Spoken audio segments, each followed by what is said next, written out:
Hello, bonjour. Bienvenue à cette conférence de presse. Before we begin, and because we care about our interpreter and we want to protect their health and safety, I have few preventive measures to share with you. Donc, pour prévenir les incidents acoustiques et potentiellement dangereux, nous vous rappelons que vous devez garder votre oreillette le plus éloignée possible de votre microphone à tout moment. Lorsque votre oreillette n'est pas utilisée, tentez de la placer face vers le bas au milieu de l'autocollant que vous voyez sur la table devant vous. Veuillez consulter les cartes de la table pour connaître les lignes directrices sur la prévention des incidents acoustiques. Je vous remercie de votre compréhension et de votre collaboration. So today we have with us MP Anthony Housefather with some other MPs and students that want to share experience with us. So, Mr. Housefather, the room is yours. Merci beaucoup et merci beaucoup à tout le monde. J'apprécie énormément que vous êtes venus. Tomorrow morning at 8:15, right here in this building, the Justice Committee is going to be starting a very important study on anti-Semitism, focused on anti-Semitism on college campuses. Since October the 7th, we've seen a wave of anti-Semitism sweep across the Western world, including here in Canada. But there is no place that right now is more difficult to be a Jewish Canadian than on university campuses across the country. And we've brought students here from across the country to tell you their stories. I'm very pleased to be joined by my colleagues Yara Sachs, Ben Carr, Marco Mendicino, Anna Gainey, and Julie Dabrusin, and Tako van Popta is supposed to be here soon. And this was, by the way, a study that was supported by members of all parties. Anti-Semitism and anti-Semitism on campuses should not be a partisan issue. So I'd like to introduce, to save time, I'm going to introduce all six of them, and they'll come up one by one. We're going to start with Nati Pressman, who is the founder of the Canadian Union of Jewish Students. We're then going to hear from Claire Frankel of McGill University, Sydney Greenspoon from Windsor, and Anastasia Zorczynski from Concordia, Rachel Cook from the University of Alberta, and we're going to wind up with Yoz Tarshish, who is representing Hillel Canada. Thanks so much. Nati, over to you. Thank you, MP Housefather. My name is Nati Pressman. I have just completed my third year at Queen's University, where I study history and minor in Jewish studies. And I'm also the founder of the Canadian Union of Jewish Students. And tomorrow, I will testify at the Justice Committee. As Vice President of the World Union of Jewish Students, I observed a void in Canada: the absence of a national, democratic organization for Jewish students. CUJS was established to fill this gap by creating a platform for Jewish students across Canada to elect representatives who can advocate for our interests and address our concerns with university administrators, government bodies, and Jewish and non-Jewish organizations. On October 7th, our Instagram feeds exploded with videos of Hamas's assault on Israeli civilians. Our Jewish peers shared videos of Naama Levy forced into a jeep by a Hamas gunman who was clutching her hair while blood stained the crotch of her sweatpants. The response from non-Jewish peers, however, showcased a striking discrepancy. On their social media, they were sharing posts which celebrated the killings and attempted to justify Hamas's attacks as resistance and decolonization. From coast to coast, campus life has become incredibly divisive. Students disrupted classes at Emily Carr University in British Columbia, entering a building on campus with megaphones. Students at McGill blockaded a whole building for hours. Now we are seeing the rise of encampments on our campuses, where students chant, "Intifada, Intifada," a term referring to a series of terrorist attacks that killed nearly 1,400 Israelis. My friends who used to wear kippot on campus instead now wear baseball caps. This is not because we are any less proud to be Jewish, but because our universities have fostered and created an environment where being openly Jewish could be a threat to our physical and emotional safety. Some CUJS members have relatives among the hostages in Gaza. An infographic shared by Queen Solidarity for Palestinian Human Rights accused Israel of fabricating reports of sexual assault on October 7th. a Queen's student whose cousin is a 23-year-old woman who has been held hostage for 214 days, saw the post.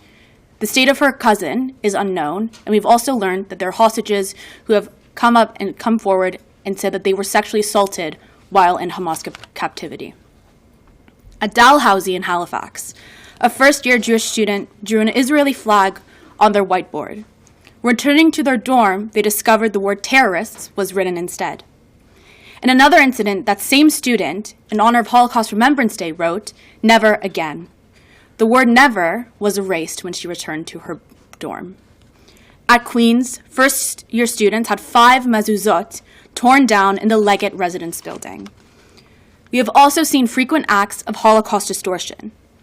A nursing student at the University of Manitoba posted images equating the actions of Israel to those of the Nazis in the Holocaust.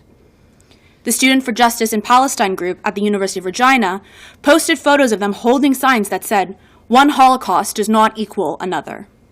Similar signage has been seen at many other rallies in Calgary, Vancouver, Montreal, Toronto, Halifax, and Saskatoon. With over 300 members from over 20 university campuses, CUJS provides a place and platform for Jewish students to share the anti-Semitism they face on campus. We also create a community as we feel increasingly isolated on our own campuses every day. Despite the alarming increase in anti-Semitism and the fear and anxiety experienced by Jewish students, we refuse to remain silent. When universities apologized for past Jewish quotas, they vowed that their campuses would become safe spaces for Jewish students. And while now we may be able to be admitted into these institutions, we do not feel welcomed. That vow is now broken.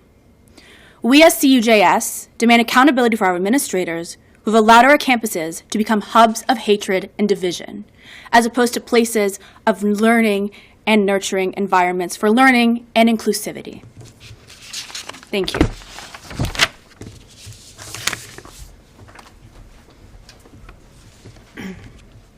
Hello, everyone. My name is Claire Frankel, and I'm a Jewish student at McGill University. These last 7 months have been extraordinarily painful for Jewish Canadians, but especially for Jewish students. Less than 2 weeks after the October 7th massacre, a TA told a Holocaust class at McGill that the survivors of the Holocaust learn how to commit a genocide of Palestinians from the Nazis. Every society we have ever lived in has tried to push us out. There was always a moral justification for it, whether it was because we were Christ killers, racially inferior, or even Zionists. The current campaign being waged on our university campuses across the country attempt to deny, erase, and even justify anti-Semitism. And this is exactly what allows anti-Semitism to fester. The formula being used now appears to be that any Israeli state action then justifies attacking Jews throughout the diaspora. I really do believe that many students who are at the encampment at my school, McGill University, are there for the right reasons, are there because they care about Palestinians, they want to see an end to the war, and they want lasting peace in the region. However, the leadership at the McGill encampment, who are mostly non-students from outside organizations, have been orchestrating mass chanting of anti-Semitic slogans that intentionally dehumanize Jews and anyone who has a connection to or a perceived connection to the State of Israel by positioning the annihilation of the State of Israel as the only means towards Palestinian liberation. This is a categorically false and dangerous narrative that we must address now. Chants heard throughout this past school year and at the encampment at McGill include, "All Zionists are racist. All Zionists are terrorists. There's only one solution, Intifada revolution, and leave Palestine alone and go back to Europe." Just the other day, I was walking to class and I saw a sign that sort of underscored all of this. It said, "No Zionists are welcome." Students have been physically assaulted. They've been doxxed. They've lost friends. They've been harassed. They've been followed. They've been degraded, dehumanized in a way that is unacceptable. Everyone is angry right now. There's so much wrong in this world. I understand that. I feel your pain. I share your pain. But unfortunately, we Jewish students do not have the freedom from the violence that your words and actions incite. Jewish students are facing an unprecedented level of intolerance that I've never thought possible in this country. And universities have a fiduciary responsibility to ensure a safe learning environment for all of their students. The time for action is now.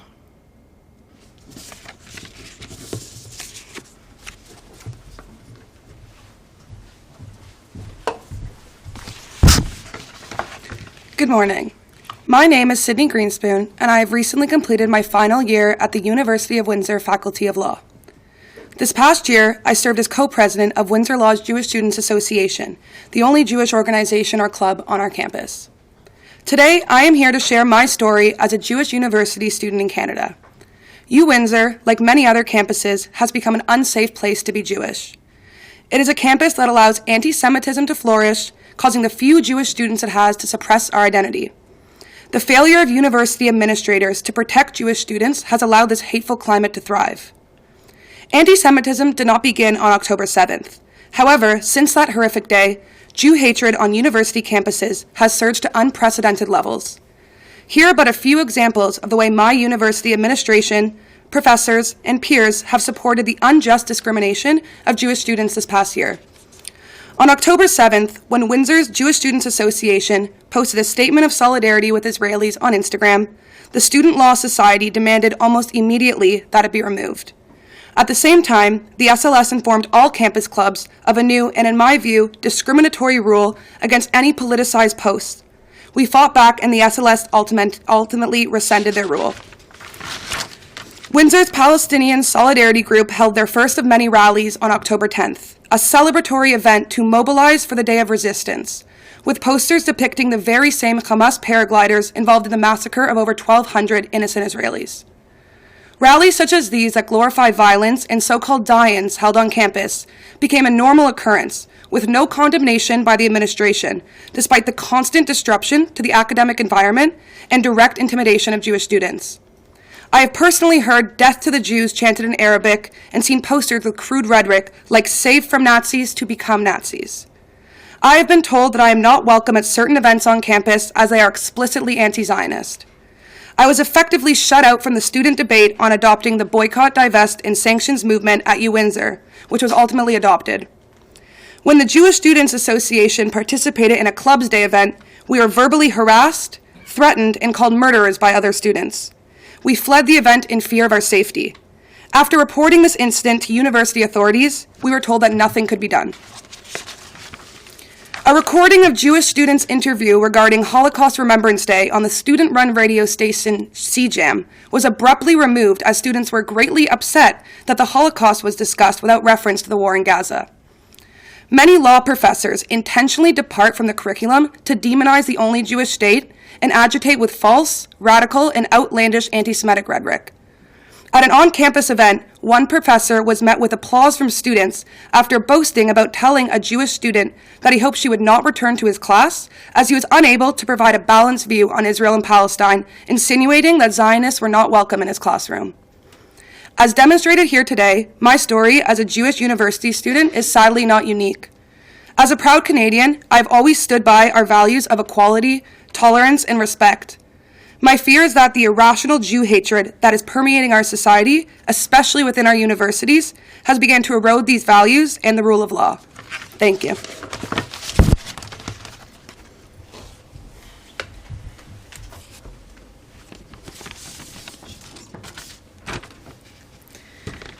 Hello everyone, my name is Anastasia Zorchinsky, and I'm a Concordia student, and I'm also the founder and president of the Startup Nation, the only Israeli student clubs at Concordia and McGill University.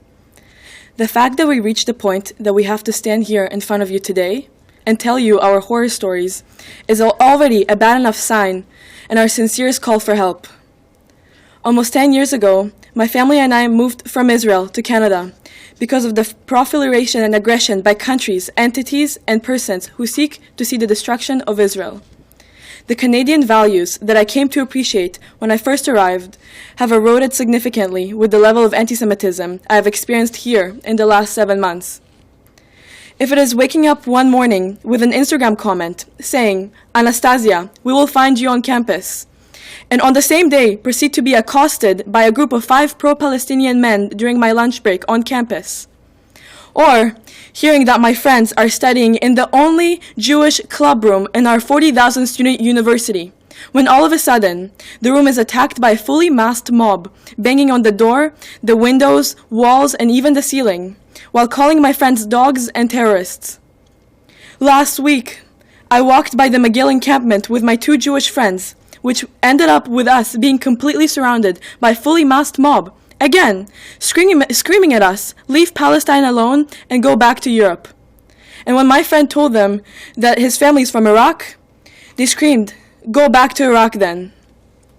On October 8th, one day after the biggest massacre of the Jews since the Holocaust, the Solidarity for Palestinian Human Rights Concordia student club, funded by our tuition fees, posted on their Instagram, and I quote, "Last night, the resistance led a heroic attack against the occupation and has taken more than 30 hostages."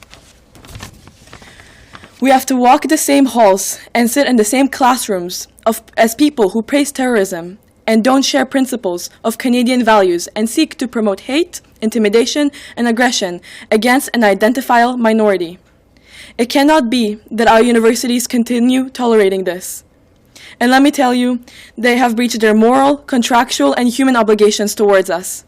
Last month, Concordia launched the Strive Task Force, which has the commitment to addressing the systematic discrimination, identity-based violence, and hate on campus, one of the committees being antisemitism.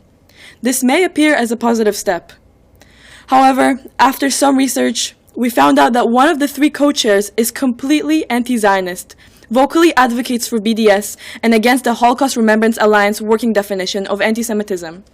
This person, who causes the hate and catalyzes why we're constantly attacked on campus and who discriminates, is chosen by our university to fix the hate, to fix the discrimination, and to fix the antisemitism problem on our campus. And when the criticism was brought up to the president of Concordia, Ben Carr, he said that she promises to keep her personal opinions out of it. Clearly, our university chose their side. Lastly, many Jewish students have decided not to attend classes because of the unsafe environment. Many have doubted whether they should even go to university anywhere in Canada, because we're not students anymore in Canada. No matter where we go, we have to be advocates for our ethnicity and our culture because it is not welcomed in our academic institutions. None of us signed up to be a walking Wikipedia page when we applied to university. We're not students anymore because instead of begging for an assignment extension, we have to beg for our safety on campuses while we sit in class with the same people who praised the terrorism on October 7th. We're not students anymore because instead of studying right now, I have to be here in front of you and tell you my story. I cannot emphasize how important it is right now. Only with everybody's help, one day we can be students again, just like everybody else. Thank you.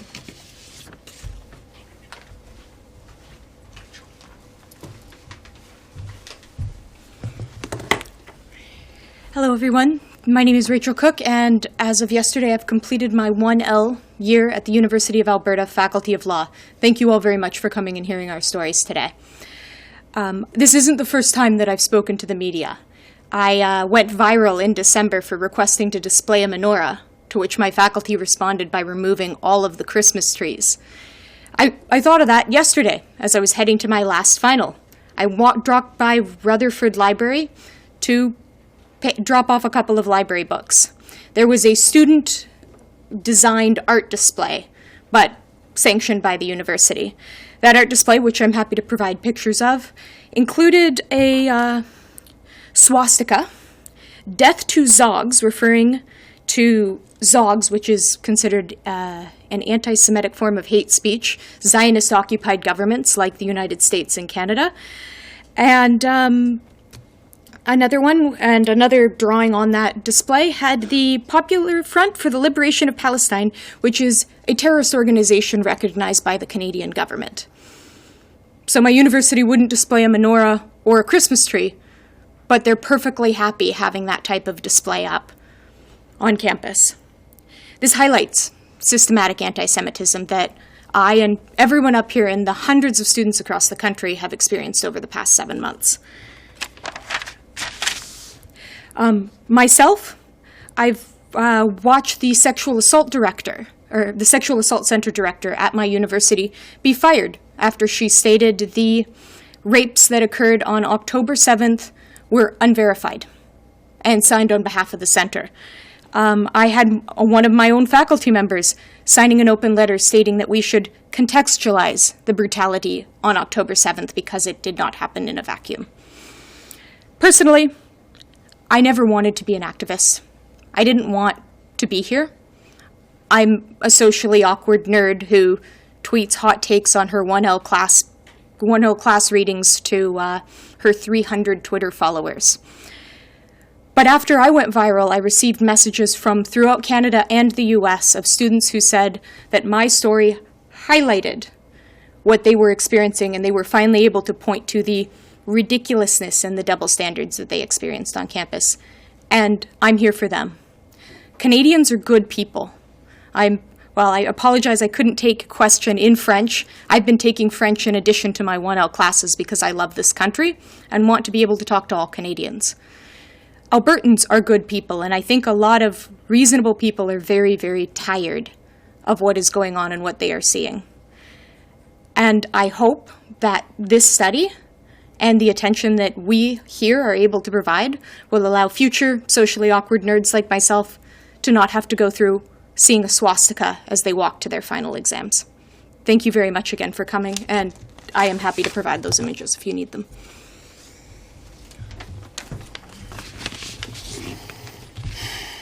Good morning, and thank you for joining us today. We stand at a critical juncture where the rise of Jew hatred on campuses not only threatens the safety of Jewish students, but it assaults the very principles of diversity and freedom that Canada prides itself on. My name is Yos Tarshish. I'm the director of Queen's University Hillel, and I'm representing Hillel branches on campuses across this country. Hillel is the largest organization serving Jewish students in the world, operating on 850 university campuses. We at Hillel are outraged by the relentless increase in anti-Semitic incidents that mirror the darkest times in our history. This is not merely unacceptable, it's a call to action for all who value justice and academic freedom. Enough is enough. Jewish students deserve to study in environments free from fear and hostility. The recent surge in blatant anti-Semitism and physical threats against our students is an affront to everything we stand for in this country and everything that I stand for as an educator and everybody who works on a university campus is supposed to stand for as an educator. Consider the students on my own campus at Queen's University. I have two stories to share from you that are related. One of them has already been mentioned. This year, since October, 5 separate occasions, mezuzot, the ritual item that Jewish people place on the doorposts of our homes to signify that this is a Jewish home, have been ripped down. In the first case, the mezuzah was actively destroyed, the scroll was removed, the scroll that lives inside was removed and stolen. The second story relates to this, and that is that in January, a Jewish student attending the Residence Society debate at Queen's University. The Residence Society is the student government that represents 6,000 students who live in Queen's residences. And the candidates standing to lead that organisation were asked a question by a first-year Jewish student. What are you going to do to stand up to anti-Semitism in residences and make sure that it's not acceptable? Firstly, not a single person could give a decent answer. But the most concerning thing was that the moment the question was said, an audible ripple of laughter went through the room. That is the epicenter of this, a complete disdain for Jewish voices that don't fit within people's acute personal vision of what their politics should be. We at Hillel call upon university leaders, policymakers, and community allies to step up and lean into this moment. It is a time for us to transform our collective indignation into decisive action. We demand a robust response from academic institutions and law enforcement to protect our vulnerable students. Let me be clear. Hillel will not stand idly by while Jewish students are victimized in this country. We are mobilizing a nationwide response with our partners in Hillels across the country and other members of the Jewish community and organizations to stand up to ensure that the rights and safety of Jewish students in this country are not just upheld, but they are guaranteed.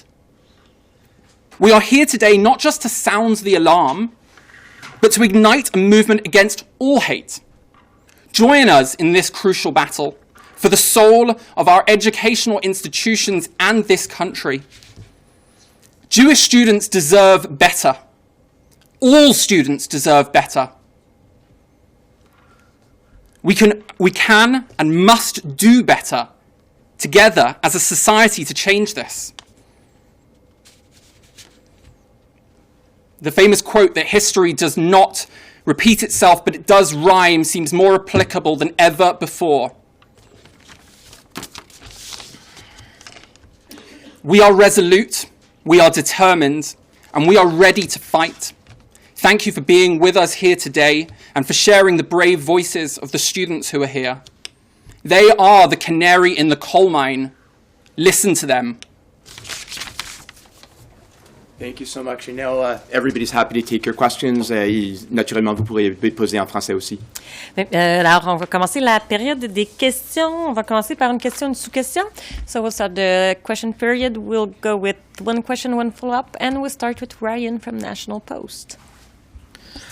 Good afternoon. I'm wondering, maybe for really any of the students, you've talked about the threatening environment you are seeing on campus. The Prime Minister has talked about the need for campuses to be a place of debate. I guess I'm wondering what sort of line you would like to see your universities draw in terms of allowing debate, but also making you feel safe. So I can take that one. Frankly, I've lived in Israel and I've visited the West Bank, including Ramallah. I welcome an actual good faith discussion on what's going on. I think a lot of times people think that because I'm Jewish, I have one sort of blanket opinion of the Israeli government. I don't. But the debates and the conversations need to happen in good faith. If you go into a conversation with someone who has written death to Zogs on a student art wall, it's not good faith. I am more than happy to have classmates from across the Middle East sit down with me. I mean, I'm a law student. That's what I'm supposed to be doing. But what I want to do is have those discussions in good faith because I think there is a lot of commonality between what students of Palestinian origin are experiencing on campus and what we are. But like I said, it has to be in good faith. You can't start from a place of deep anti-Semitism and have those conversations. You also wanted to chime in? Yeah, I think a good standard would be to do what the Canadian government did in 2019 when they adopted the International Holocaust Remembrance Alliance definition of anti-Semitism. It gives clear guidelines to what is and what isn't anti-Semitism, and it's supported by 90% of the Jewish world. I would hope that on university campuses we can follow with our federal government and personally my provincial government that has adopted this definition. All of the examples I gave today and we gave today would be textbook examples of anti-Semitism within this definition. So I think it gives a great sort of red line on what can't be said or what shouldn't be said or what's anti-Semitic and what isn't. And I think universities need to actually use their own policies that they already have in place without discrimination. That way, like students, Jewish students and all students are held to the same standards, the same code of ethics, the same code of conduct, and are forced to sort of adhere to the same level as a student in a university campus. So. And then, just as a follow-up, Mr. Housefather, you're launching this study at the Justice Committee. Universities are, and the Prime Minister has mentioned this, universities are provincially overseen. He's talked about the need for them to solve this issue, for local police to solve this issue. Where do you view the federal government's role in this as you launch a House of Commons study? So the important issue here is most Canadians are good. Most Canadians care. And they need to hear these stories. They need to understand what is happening so that they can push back against the university administration, push back against post-secondary affairs ministers at the provincial level, push back against local police who are maybe not exercising their functions. And I think having the chance to come to the Justice Committee to tell their stories is important. I think the hearings at Congress were important on focusing this issue in the United States, and I think having the Parliament of Canada hear from students, hear from universities, hear from police is a really important thing. And I think we can exercise moral suasion. I think we can make recommendations as a Justice Committee to universities to, for example, as Sydney suggested, adopt the IRA definition, to ensure that Jews are included in diversity, equity, and inclusion schemes, to ensure that policies that are laid out are equally applied. Because I think the feeling amongst Jewish students across the country is that policies are not equally applied when it comes to anti-Semitism as they are applied to other forms of hate. And I think with your help, this press conference and the 3 meetings the committee will have will focus the vast majority of Canadians who don't want to see anti-Semitism in this country on this issue. And I think then we'll see a quicker solution. Rémi Autier, Radio-Canada. Bonjour, ce serait peut-être pour vous, M. Housefather. On a vu des campements devant plusieurs universités. Oui, il y a des témoignages de certaines paroles qui ont été blessantes, agressives, antisémites. Est-ce que, par contre, il y a matière ou il y a une possibilité d'avoir une manifestation, d'avoir des campements qui peuvent exprimer une opposition aux actions d'Israël sans que ce soit antisémite? Est-ce qu'il y a une manière où ça pourrait être une manifestation raisonnable? Non, les manifestations sont permises presque partout dans ce pays, à les universités. Et si vous avez une manifestation qui crie pour la paix, qui crie pour la Palestine d'avoir un État reconnu, c'est tout à fait légitime. Je crois que les étudiants vous avez dit cela. Mais qu'est-ce qui est interdit à presque chaque campus dans le pays, incluant à McGill, où je connais les règles? C'est les encampements. C'est une violation des codes des universités. Donc, qu'est-ce qu'on demande, c'est que ces codes-là sont appliqués à tout le monde. Si vous êtes interdit d'avoir un encampement, et McGill aussi a reconnu qu'il y avait des paroles haineuses qui étaient une autre violation de la politique de McGill, et on a écouté de tout le monde ici qu'il y a des paroles haineuses, ils ne sont pas nécessairement criminels. Hein. La barrière à les universités ne devrait pas être que vous pourriez aller en prison pour qu'est-ce que vous dites avant que vous êtes interdit de le dire. Donc tout ce qu'on demande, je crois que tout le monde demande, c'est que les universités appliquent leurs propres règles. À tout le monde également. Je ne sais pas s'il y a un étudiant qui pourrait répondre. Oui, Claire peut répondre en français. Merci. Merci. Les gens qui sont comme tous les zionistes sont racistes, tous les zionistes sont les terroristes, ça c'est la ligne. Ça c'est la ligne quand tu prends quelque chose tellement horrible et tu l'appliques sur un groupe de personnes. Ça c'est de l'intimidation. Ce n'est pas acceptable. On devrait avoir les conversations qui nous approchent à la paix, pas aux violences. Merci. Et comme suivi, il y a eu un appel, entre autres, de M. Yost sur une intervention plus grande de la part des autorités universitaires et des autorités policières. Qu'est-ce que vous voulez voir, vous, les étudiants, là, qu'est-ce que vous voulez voir comme intervention et comme utilisation de cette autorité? Je crois encore, c'est vraiment tout le monde qui a leurs propres histoires et on ne demande pas quelque chose comme groupe, mais je crois qu'unanimement tout le monde veut que les universités s'appliquent leur politique. Que si quelque chose est interdit, c'est interdit pour tout le monde. Des encampements sont interdits dans la plupart des universités du Canada et les paroles haineuses sont interdites dans la plupart des universités. Et McGill a déjà commencé, ils ont demandé la semaine passée pour la police de leur aider, d'intervenir, et j'en ai toute la confiance dans la police de Montréal qui vont faire la bonne chose. Mais qu'est-ce que c'est important? C'est qu'on parle, il y a deux droits ici. Il y a le droit de parole qui est très, très important, mais aussi le droit d'être sur votre université et de ne pas avoir des paroles qui sont haineuses envers vous, qui sont criées à vous quand vous êtes en train d'aller à votre classe ou d'aller à votre dormitoire. Et comme Claire a dit, quand vous dites que tous les zionistes sont racistes, tous les zionistes sont X ou X, 90% ou plus des Juifs au Canada s'identifient comme zionistes, parce que zioniste, ça veut dire que vous avez un droit d'avoir un État juif en Israël. Ça ne dit pas plus que ça.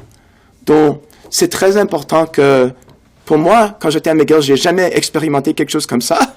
J'étais là pour 4 ans. J'ai jamais vu n'importe quoi. Je me sentais jamais comme un juif à McGill. J'étais juste Anthony comme tout le monde. Et qu'est-ce qu'il y a dans une génération après? C'est épouvantable. Annie-Claire, CTV. Hi, thanks for taking our questions. For the first time ever, the City of Ottawa and Ottawa Police have decided not to host a flag-raising ceremony for Israeli Independence Day. They're saying this is due to security concerns, but they're not elaborating. I'm wondering what kind of signal this sends to Jewish and Israeli Canadians. I think, and I'll let any of my colleagues answer, for me, and I can only speak personally, I think it sends a terrible signal. I will be at a rally in Montreal next Tuesday that will have thousands and thousands of people there. And it's going ahead. When you have this type of threat, you amp up security, you take precautions, you move the events to a place that's more secure, but you don't cancel an event that is really important to Canada's Jewish community. When events that are disproportionately Jewish, because not everybody going to this event is Jewish, but a very significant percentage are, and it's a very important event for many in the Jewish community, to simply cancel that shuts us out of Canadian society. And so that's not the right approach. If your answer to Jewish students, and because this happens on campus too, they tell Jewish students not to conduct events because of security. Once you stop Jews from living as Jews and being able to hold Jewish communal events on campus or elsewhere, whether they relate to Israel or anything else, you end up in a situation where Jews are being shut out of Canadian life. And that's a horrible message. I don't know if anybody else wants to. Yeah. I mean, I think that a lot of us, especially the community, can understand that threats to the Jewish community is not new. And for that reason, the Jewish community is equipped with knowing how to understand these security threats and can take their own precautions. And so I also find this decision to be incredibly disappointing because I do believe that our community does have enough information and does have enough security to be able to carry out these events in a safe manner. And this is also something that we're seeing on campus, where Jewish students who take the precautions of alerting campus security, for instance, about their own events are told to move last minute because it's at risk to their safety, even though they did everything they're supposed to do.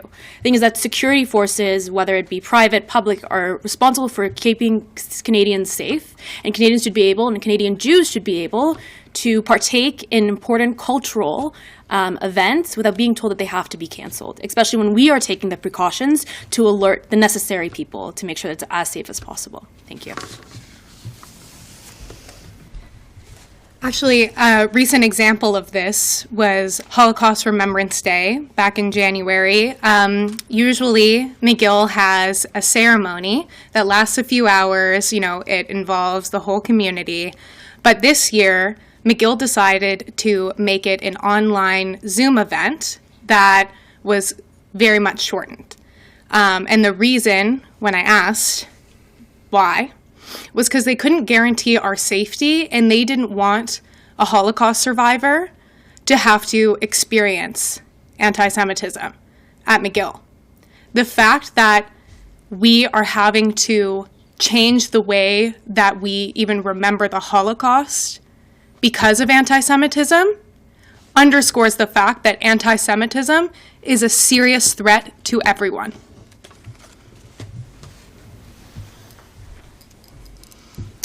I think we need to see what's going on for what it is, which is fundamentally a push towards authoritarianism and illiberalism on our campuses. We're seeing a situation where one group's political rights are being denied. And if we look at the movement that has rocked our campuses since October 7th, I think you can see that the mask is very clearly slipping. The movement has gone from we want a ceasefire to Zionists should not be allowed on our campuses. Can anybody in this room think of another national people's group where their representative of liberation is being told that it is you can be safe, but only over there in that room that we've provided for you, right? Like, that is not the way that universities should be in a Western country. Follow-up to that is governments at all levels and universities say that they take anti-Semitism extremely seriously. It's an utmost priority for them. But based on what we're seeing from the city of Ottawa with this flag raising and the stories that you've been telling today, it seems like that is not always the case. So what more do you want to see from governments and from cities to show that they really are committed to combating anti-Semitism? Sorry, you get me again.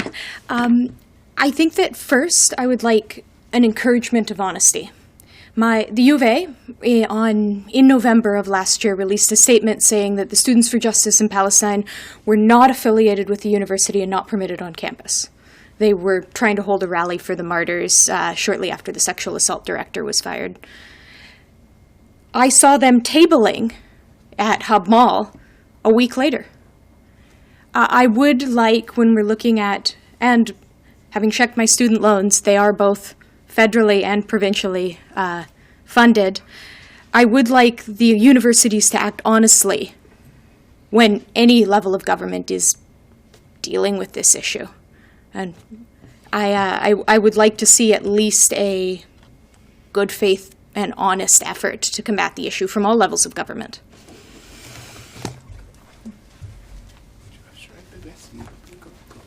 Okay. Short and sweet, I think that the government needs to be more careful when we're funding university institutions that are allowing campuses to become unsafe. I think government funding should be done in a way that is done to ensure that they're upkeeping the rights of all Canadians. And what we're seeing on campuses is that our rights are not being upkept. So that's one instance. The second instance is actually the use of the IHRA definition of anti-Semitism. While it is not legally binding, we are seeing that there could be policy initiatives that do follow within the IHRA definition. So that would be my main suggestions, is at the end of the day, our government is funding these institutions, and these institutions are not upkeeping our rights as Canadians to be able to practice our religion and have our own identities without facing discrimination. And that sometimes comes from administrators themselves on these campuses. That's my suggestion. Thank you. I can only speak really on my experience at the University of Windsor. But in my experience, there aren't proactive policies in place to deal with any of this, and that's, I think, a lot of the issues universities are facing. For example, when me and my fellow Jewish students were harassed on campus and called murderers and forced to flee an event, we filed the complaint the exact way you're supposed to file the complaint, and we were told that nothing could be done because there's too many complaints of this type and too little people to deal with it. And when there was a die-in event in the law school, directly after we announced having a survivor of the Nova Music Festival come speak, they had a die-in in the middle of the law school, and no one was able to be in class for 30 minutes because it was over a megaphone, and the school let us know that there was no policy in place for interrupting lectures like that. So I think that there needs to be policies in place, and the existing policies need to be applied without discrimination, because there are code of conducts, and all of this goes against the code of conduct, if not the human rights code. So I think that there needs to be, the policies that we already have need to be used, but new policies need to be created because students are being pushed aside and basically silenced into we're thinking about it, and universities don't work very quickly. It's a bureaucracy. So I think that in order to fix any of that, there needs to be some sort of policies in place to deal with it. Thank you. Rafi, CBC. Thanks very much. Hi. A similar question to what Annie asked, but I'm interested in what you think the accountability should be at the university level. A few of you mentioned you want to see stuff done. Do you think administrators themselves should be punished for failing to keep a safe environment for you, for example?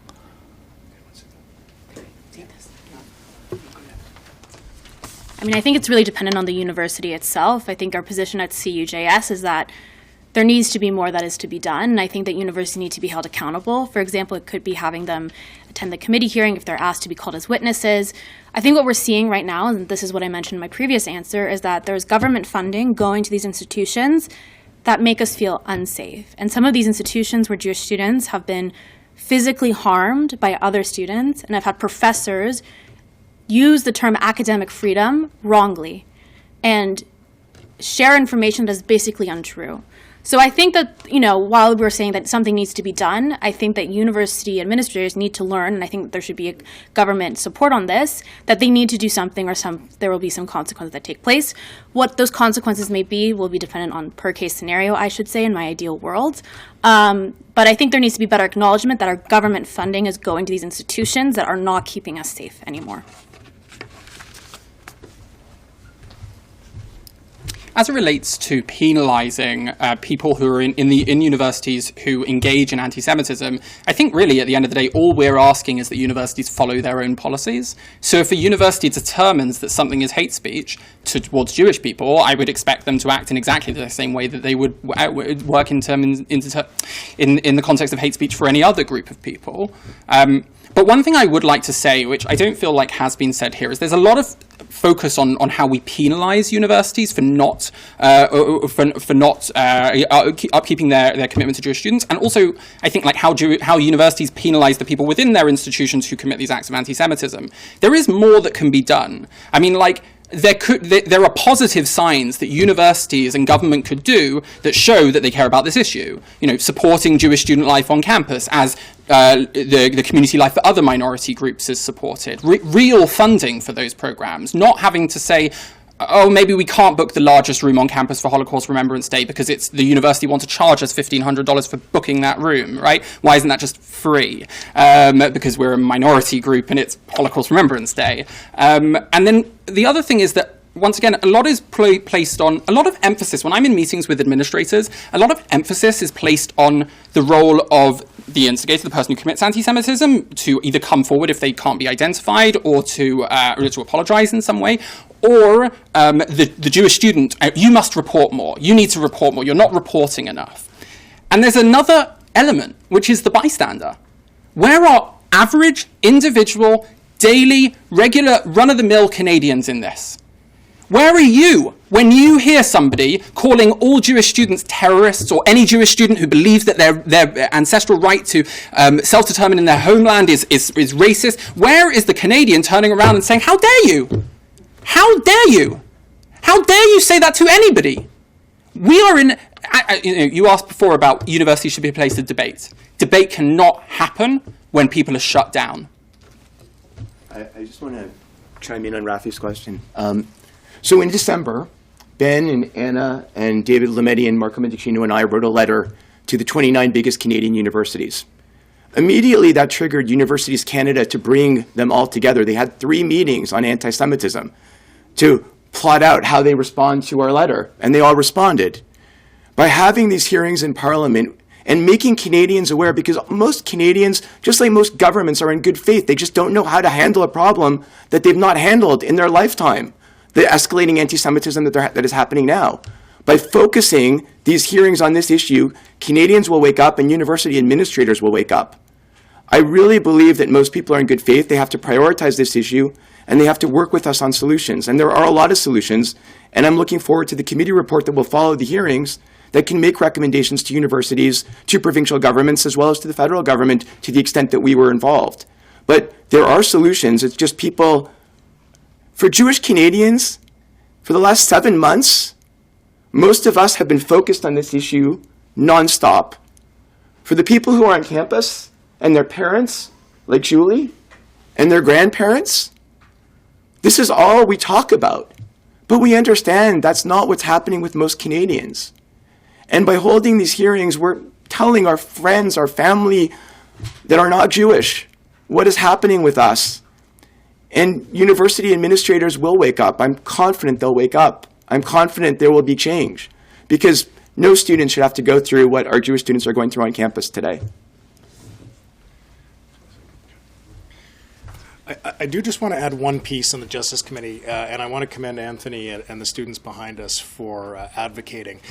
it's important to note, this goes to one question from a reporter previously, the Government of Canada's job and the job of committees is not simply to engage 100% of the time on affairs that have to do with the operations with which the Government of Canada is in control of. The Government of Canada's job is to recognize and advocate for and defend the interest of Canadians. That's what makes it a federal government. It has federal national reach. So I had heard some criticisms even when Anthony referenced the letter that a number of us members of Parliament signed a couple of months ago, that this was somehow reminiscent of a McCarthy witch hunt, referencing, of course, the years that people were calling communists to committee hearings in Congress in the United States.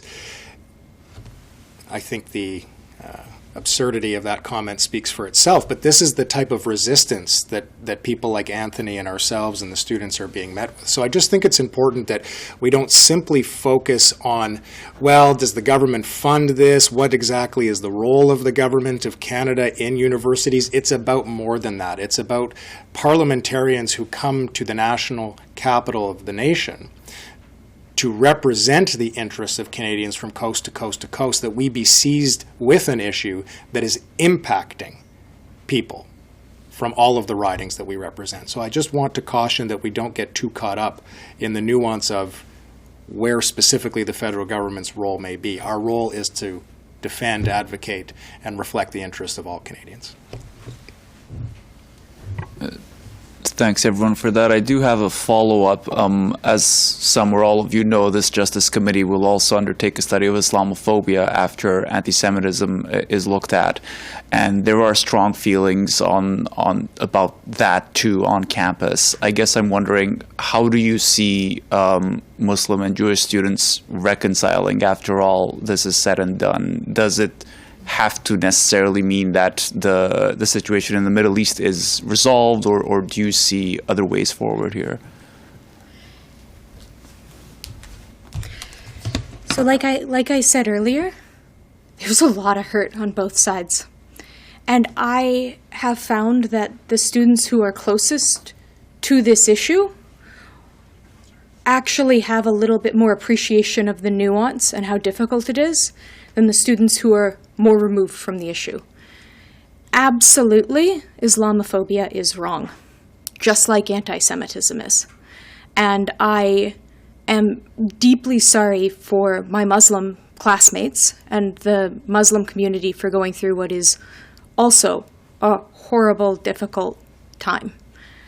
I can't obviously speak for something I haven't experienced, but I would have, I guess this points back to what would you like to see the administrations doing. I wish that there had been spaces for good faith and sincere discussions among the people who were affected. I, not closely, but knew someone who was killed on October 7th. I know that at the U of A there is a student who has family in Gaza. Weirdly, we're more nuanced about the situation than the people who are really attacking Jewish students. I would be the first to say that I hope that a student experiencing Islamophobia is okay, because I know I haven't been this year. And I think that it's really difficult, and that's what it means to be Canadian, is work across these issues as they're occurring. I certainly hope that I can join my Muslim friends for an iftar dinner, and they can come over to my house to celebrate Pesach well before the conflict in the Middle East ends. Stephanie Taylor, Canadian Press. Oh, sorry. I'm vraiment désolée. No, because I think that really is an important point, and I actually really want to uplift what was said there. There's a real opportunity for us as parliamentarians to also take this moment to show how we can build bridges, and that we don't have to, one pain doesn't exclude the pain of somebody else, right? We are all experiencing a very difficult time since October 7th. It's been a very difficult time in our country, but we can actually uplift each other. And I think that there's a real opportunity at this committee. I'll be sitting in on the Justice Committee for the study to take that opportunity to say, how do we actually make sure that students on campus feel safe from hate? And that's something that's going to be common to students speaking on the study on Islamophobia as well as on anti-Semitism. Okay, so Stephanie Taylor, Canadian Press. Hi there. Thanks for taking this question. we don't know how long anything is going to last in the Middle East. We don't know how long this crisis is going to last. We don't know what campuses are going to look like in 4 months from now. But what would you say to a first year, maybe someone in high school who says to you, who's Jewish and says, hey, I'm thinking of going to your school? What would you say to them?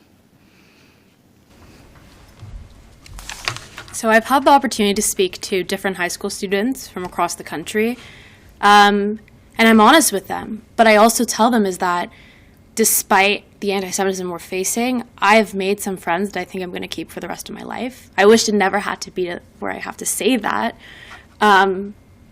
But Canadian Jews and Canadian Jewish students are there for each other. We're there to uplift each other, and we're there to keep each other safe. And, you know, while each campus is different, and each campus there are people who do support us. And while at times it may feel extremely isolated, Canadian Jewish students are not going anywhere, and we're uniting together to advocate against anti-Semitism and to work together for a better future where we don't have to, where a future incoming first-year Jewish student doesn't have to ask that question and doesn't have to feel scared about what their life will be like on campus. And I think that that can be done through the work we're doing with CUJS and ensuring that Jewish students are supported regardless of the size of the campus that they go to. I think that Jewish students are resilient, the Jewish people are resilient. We've been through horrors and atrocities, and we've all came through them. And we've done that with uplifting each other and supporting each other. And I think the Jewish tradition tells us that we will continue to do that. Thank you. And I just say that there are many, many, many supports on campus for Jewish students, UJS, Hillel, Chabad on campus. There are a number of organizations that are working day in, day out to keep Jewish students safe. I would say to any Jewish student thinking about coming to Queen's that we can't wait to welcome you. We're looking forward to making sure that you have at least somewhere that you can go to. And that's what Hillel is saying to every Jewish student who's coming onto any of the campuses where we operate. We're here for you. We're here to be a safe space. If you need to come and cry on our couch, you're welcome to. I've lost count of the number of Jewish students who have sat on my living room sofa and cried this year. But you know, student life is still an amazing part of a young person's life, right?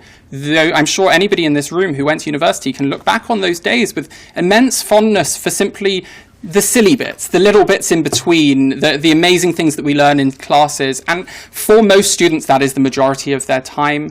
And, you know, our job is just to make sure that this hatred, this bigotry that they're facing, that we get a handle on that so that the rest of that pace of their time that's spent focusing on that can be as good as the rest of their student experience really should be. No, just one. C'est ce qui conclut cette conférence de presse. J'espère que vous avez eu quand même une belle expérience avec nous. Alors, bonne journée. Au revoir. Thank you. Thank you. Sorry, the news release didn't include spellings of everyone who spoke. Is it possible for an email that we could get with that? Sure. We will send to the press gallery an email with the names and appropriate spellings of everybody who spoke. Thank you. Yeah, sure. Yeah. Sorry, I know the cameras are maybe off, and that's totally fine. I just for the reporters in the room wanted to commend the students for one thing and draw attention to an important piece, which is you notice that nothing they talked about weighed into the policy of the conflict in the Middle East. It's very, very important to acknowledge that. This is about understanding that diaspora communities, whether they be the Palestinian diaspora community, the Muslim diaspora community, or Jewish diaspora communities, are not held accountable by virtue of what is happening beyond their control somewhere else in the world. I think it's just when you're writing these stories, when you're telling these stories as reporters, it's really important to note that this was not politicized. This was about hatred toward Jews. It was not, of course, it's mired in the complexity and the nuance of what's happening in the Middle East. But I think it's very important that the bravery that they've shown and the courage that they've shown, that it's also captured, that this is not about trying to make a point about whether Israel does or doesn't have the right to do this or Hamas that. It was about the experience that they are facing as a Jewish minority. And no community should be held accountable around the world for the actions of somebody else, whether you agree with it or not, when it's beyond your control. So I just simply wanted to add that in recognition of what they did here today. Thank you. Thank you so much. Thank you, everyone. Thank you. Really brilliant, That was guys. amazing. Well Thank done. you. Thank you. Really